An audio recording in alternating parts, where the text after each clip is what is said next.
मरकुस की इंजील में चलेंगे मेरे साथ।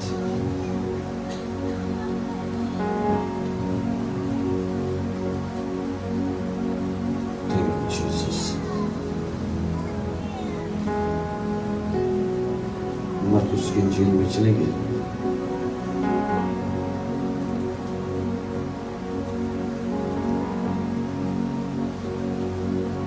उसका नाम बाब,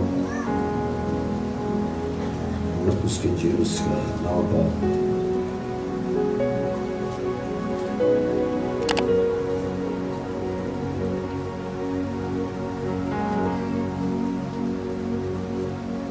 उसकी 25वीं आयत से आपके सामने खुदा के कलाम का 10 में से पढ़ने को। 25वीं आयत से, जब यीशु ने देखा कि लोग दौड़ दौड़ कर जमा हो रहे हैं, तो उस नापाक रूह को झड़क कर उससे कहा, ऐ गूंगी बहरी रूह, मैं तुझे हुक्म करता हूँ, इसमें से निकल आ और इसमें फिर कभी दाखिल ना हो। वो चला कर और उससे बहुत मरोड़ कर निकल आई और वो मुर्दा सा हो गया, ऐसा कि अक्सरों ने कहा कि वो मर गया। मगर यीशु ने उसका हाथ पकड़कर उससे उठाया और वो उठ खड़ा हुआ। जब वो घर में आया तो उसके शागिर्दों ने तन्हाई में उससे पूछा कि हम उससे क्यों ना निकाल सके। लूका की इंजील में आएंगे हम। लूका की इंजील 8वां बाब। लूका की इंजील 8वां बाब उसकी 22वीं आयत से। फिर एक दिन ऐसा हुआ कि वो और उसके शागिर्द कश्ती में सवार हुए और उसने उनसे कहा, आओ पार चले। बस रवाना हुए, मगर जब कश्ती चली जाती थी तो वो सो गया और झील पर बड़ी आंधी आई और कश्ती पानी से भरी जाती थी और वो खतरा में थी। उन्होंने पास आकर उससे जगाया और कहा, ऐसा ही हम हलाक हुए जाते हैं। उसने उठकर हवा को और पानी के जोर शोर को झिड़का और दोनों थम गए और अमन हो गया। उसने उनसे कहा, तुम्हारा ईमान कहाँ गया? वो डर गए और ताज्जुब करके आपस में कहने लगे कि ये कौन है? ये तो हवा और पानी को हुक्म देता है और वो उसकी मानते हैं। भाइयों को इसका पढ़ा सुना जाना सबों के भाई से बरकत हो।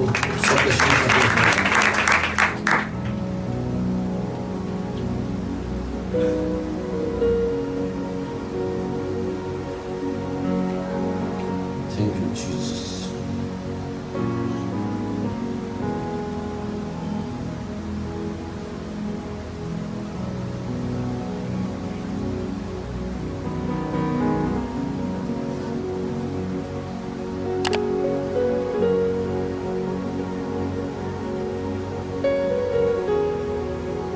मैं सत्य हवाला अपने समय पीछे दोहराएंगे। मत्ती की इंजील में 17वां बाब 18वीं आयत।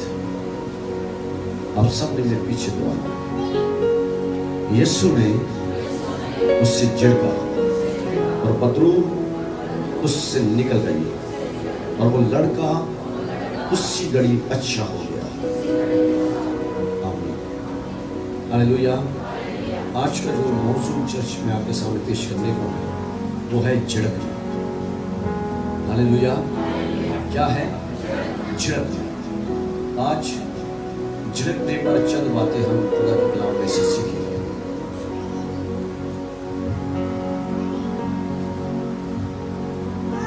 इससे हम यूं भी कह सकते हैं कि जब हमने शैतान के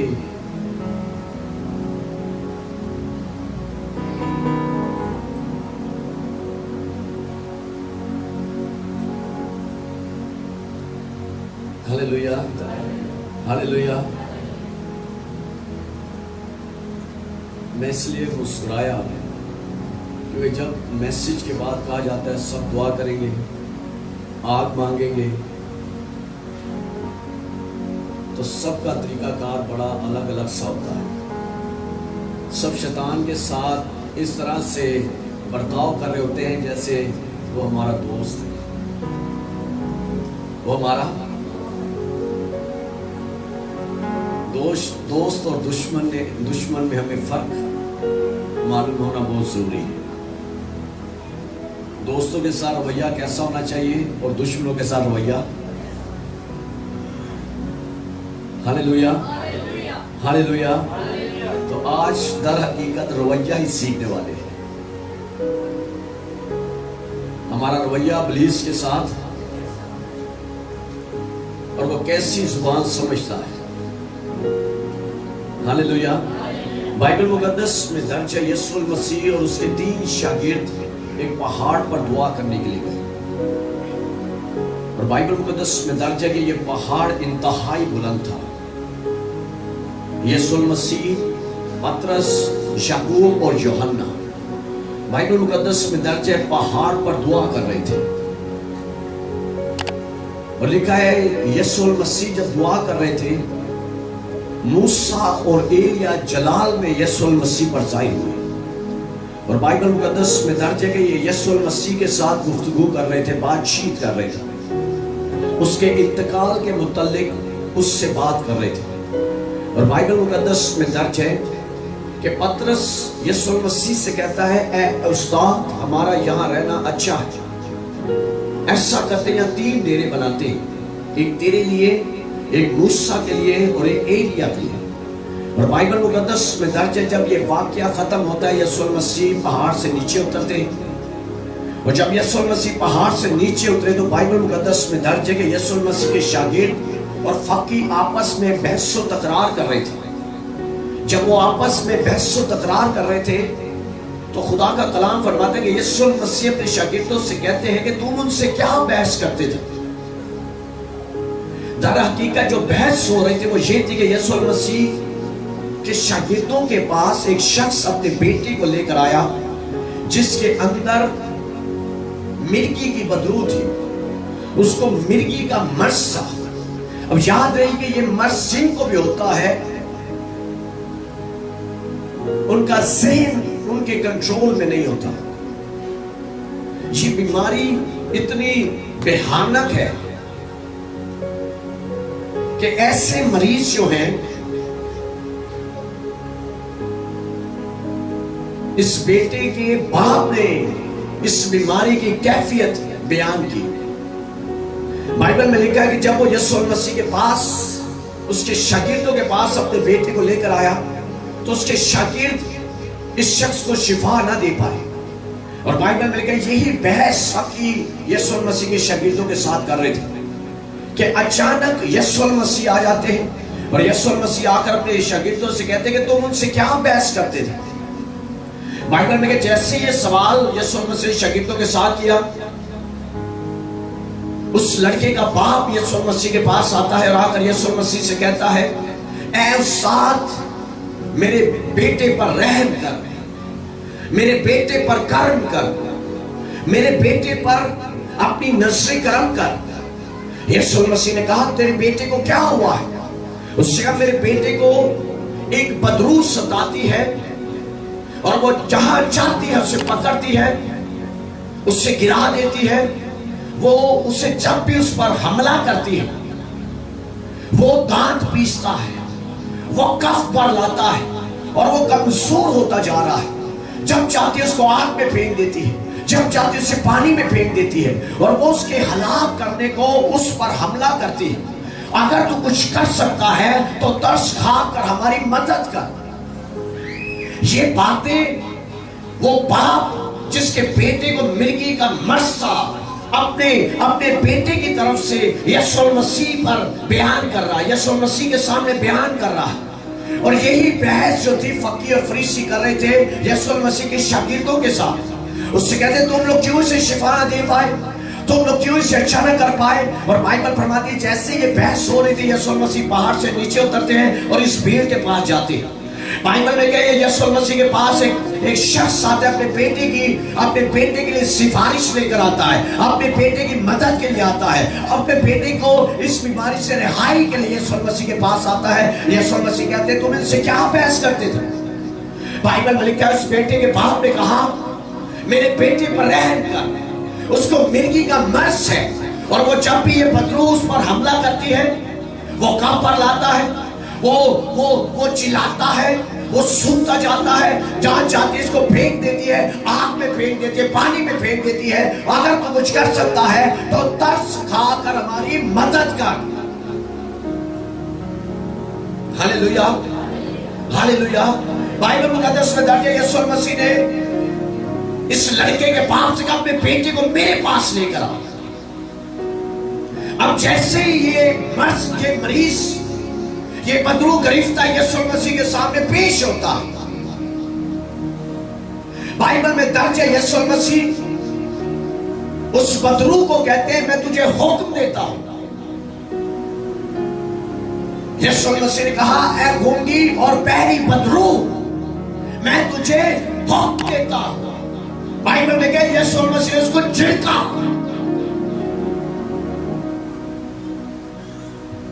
यीशु मसीह ने क्या किया? उसे छिड़का। लेकिन जो बदरू उसके अंदर थी उसे मरोड़कर उसके अंदर से निकल जाती है। और बाइबल में कहे लोगों ने जब उसे देखा तो वो ऐसा हो गया जैसे मुर्दा है, जैसे वो मर गया। यीशु मसीह ने उसका हाथ पकड़ा और उसे कलीसिया इस वाक्य में से जिस बात की तरफ आपकी तवज्जो लेकर जाना चाह रहा,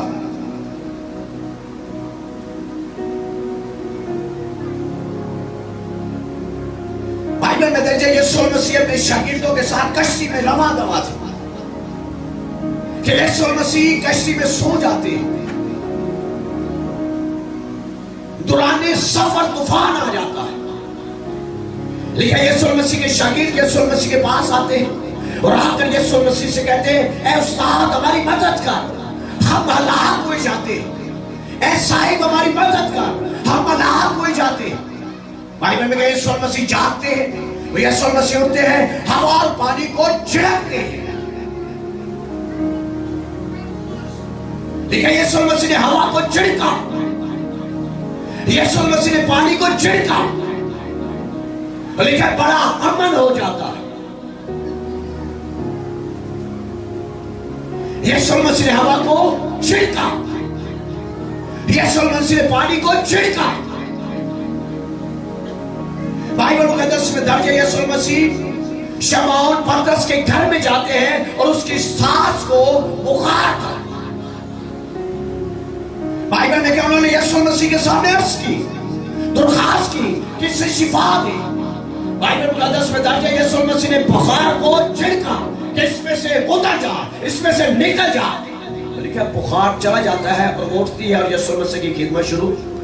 कलीसिया हमें जब तक दुआ करनी नहीं आएगी, शर्त याद है कहां पर हमें क्या दुआ करनी है।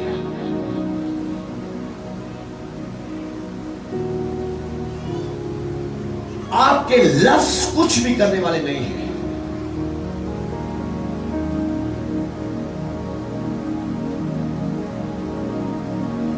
यीशु मसीह जब उन लोगों पर दुआ की जो बदरू गिरफ्तार थे, बदरू गिरफ्तार यानी बदरूओं की गिरफ्त में थे, बदरूओं के कब्जा में थे, तो यीशु मसीह ने वहां पर कैसे दुआ की, लफ्ज क्या थे?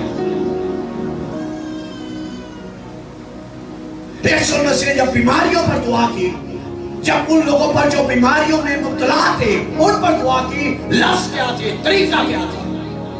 बाइबल ब्रदर्स में गए यीशु मसीह जब तालीम देते तो फकीह और फरीसी उसकी तालीम से हैरान थे। हैरानी की वजह बाइबल फरमाती है यीशु मसीह का कलाम इख्तियार के साथ था। यीशु मसीह जब भी तालीम देते इख्तियार के साथ तालीम देते। यीशु मसीह जब भी किसी बदरू गिरफ्तार को हुक्म देते इख्तियार के साथ छिड़कते।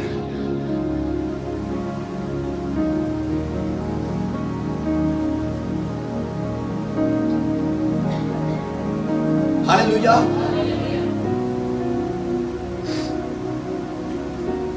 बाइबल का 10 में दर्ज है यीशु मसीह हैकल में तालीम दे रहे थे। वहां पर एक खातून थी जो 18 बरस से कुबड़ी हो गई थी और कुबड़ी होने की वजह से खुदा का कलाम फरमाता है कि वो कमजोर होती जा रही थी, कमजोर होती जा रही थी। यीशु मसीह तालीम दे रहे थे और यीशु मसीह ने उस बदरू गरिश्ता को, उसको जो कुपड़ी हो गई थी 18 बरस से, बाइबल में यीशु मसीह ने उसे शिफा दी। जब यीशु मसीह ने उसे शिफा दी, फकीह फरीसी कहते हैं आज शब्बत का दिन है, आज शिफा देना रवा नहीं है। यीशु मसीह ने जो जवाब दिया चर्च, यीशु मसीह ने कहा ये जो अब्राहम की बेटी है, जिसको शैतान ने 18 साल से जकड़ रखा था,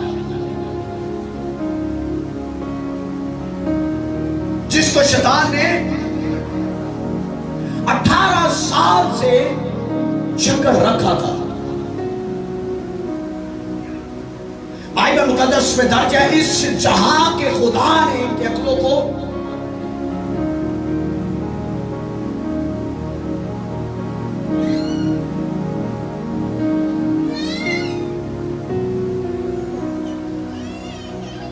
आप उसकी मिन्नत करें, समाजत करें, चला जा चला जा चला जा, वो कभी नहीं जाएगा। यीशु मसीह ने कहीं नहीं उसके हुजूर दरख्वास्त की, मिन्नत की, बल्कि बाइबल फरमाती है यीशु मसीह उसे झिड़का। झिड़कने का मतलब उससे हुक्म दिया। जहां भी बदरू गिरफ्तार को शिफा दी, हुक्म दिया। पतरस की सास को बुखार से जब शिफा दी, हुक्म दिया। बुखार से कहा मैं तुझे हुक्म देता हूं, लेकिन झिड़का। Hallelujah, hallelujah. कलीसिया, याद रहे आपके खिलाफ जो अबलीसी कुत्ते काम कर रही हैं, आप जब तक उन्हें झिड़केंगे नहीं, वो नहीं जाने वाले। झिड़कने का सादा मतलब क्या है? झिड़कने का सादा मतलब है गुस्से का इजहार करना। और गुस्सा किन से किया जाता है? गुस्से से किन से बोला जाता है? इब्लीस क्या है हमारा? उससे चला जा चला जा चला जा चला जा, मैं तेरी मिन्नत करता हूं, चला जा, मैं समाजत करता हूं, चला जा, मैंने तेरा बिगाड़ा क्या है? जज्बात में 2 बार तक ये भी कह रहे जाएगा वो।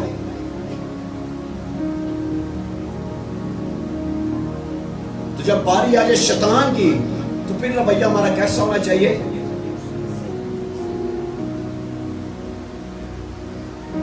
कैसा होना चाहिए चर्च?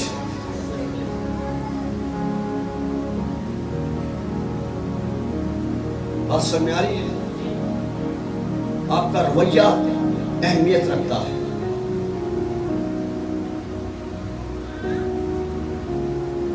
आप जब खुदा से दुआ कर रहे हैं, आप जब अबलीस के मुतालिक उस फराग मांग रहे हैं, हमारा रवैया जब खुदा से मांगे, जब शैतान पर इख्तियार से हुक्म दे। हालेलुया। बाइबल में यीशु मसीह ने झिड़का, यीशु मसीह से झिड़का।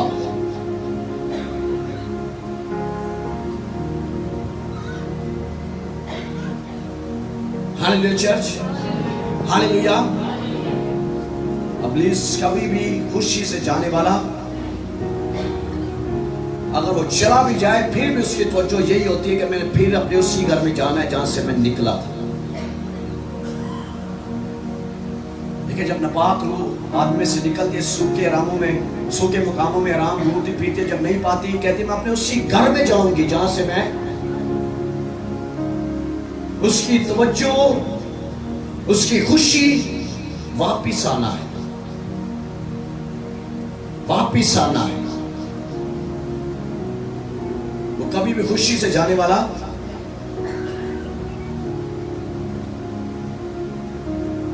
सच बात समझ आ रही है? जब शैतान के लिए दुआ करनी है हमने, तो हमारा रवैया क्या होना चाहिए? हमारा रवैया कैसा होना चाहिए? कैसा?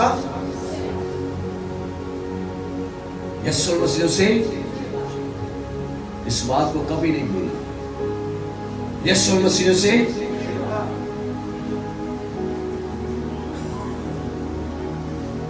वो प्यार से जाने वाला, इस गलतफहमी में नहीं रहना,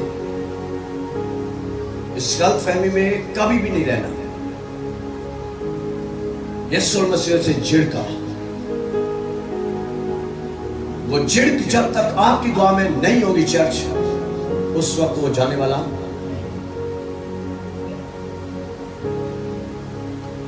बाइबल के यीशु मसीह का आसमान और जमीन का कुल इख्तियार मेरे पास है। यीशु मसीह ने कहा, मैं अपना इख्तियार तुम्हें देता हूं, मैं अपना इख्तियार तुम्हें।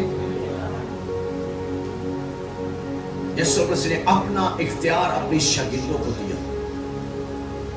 यीशु मसीह ने अपना इख्तियार अपने पैरोकारों को दिया जो उसके पीछे चल रहे थे। लेकिन यीशु मसीह के शागिर्द जब मुलाकात पर गए तो वापसी आए तो आकर यीशु मसीह से कहते, तेरे नाम से बदुएं भी हमारे।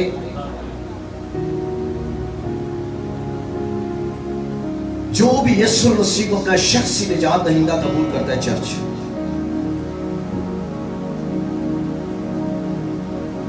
कि वो मेरे गुनाहों के लिए हुआ, दफन हुआ, तीसरे दिन मुर्दों में से,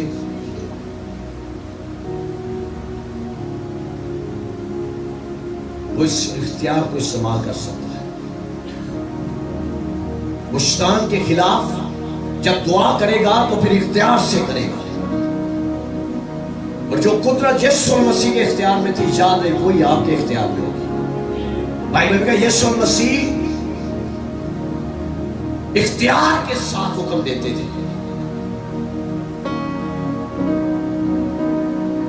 हालेलुया, हालेलुया। यीशु मसीह ने उसे, आज हम दुआ में वक्त गुजारेंगे चर्च, और इख्तियार के साथ और अपने गुस्से का इजहार करना है अपनी दुआ में। हालेलुया।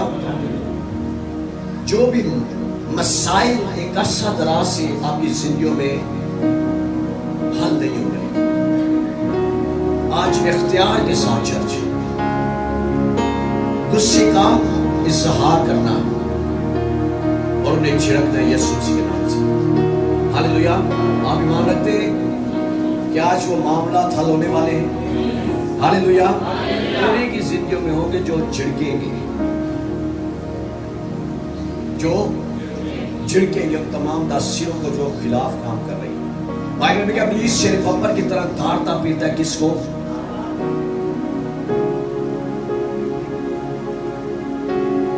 उसका हर एक जिंदगी के लिए मंसूबा एक ही है, फाड़ना, हलाक करना, तबाह करना। और वही उसके मंसूबे से बचेंगे जो उसे झिड़केंगे, जो उससे इख्तियार के साथ झिड़केंगे, जो उसके मंसूबों को जो जिंदगियों में घरानों में वो बना रहा है, इख्तियार के साथ उन्हें तोड़ेंगे। Hallelujah, hallelujah. तैयार हैं आप? तैयार हैं? आज फिर ये जगह गूंजनी चाहिए। हालेलुया। आपकी दुआ से ये जगह गूंजनी चाहिए।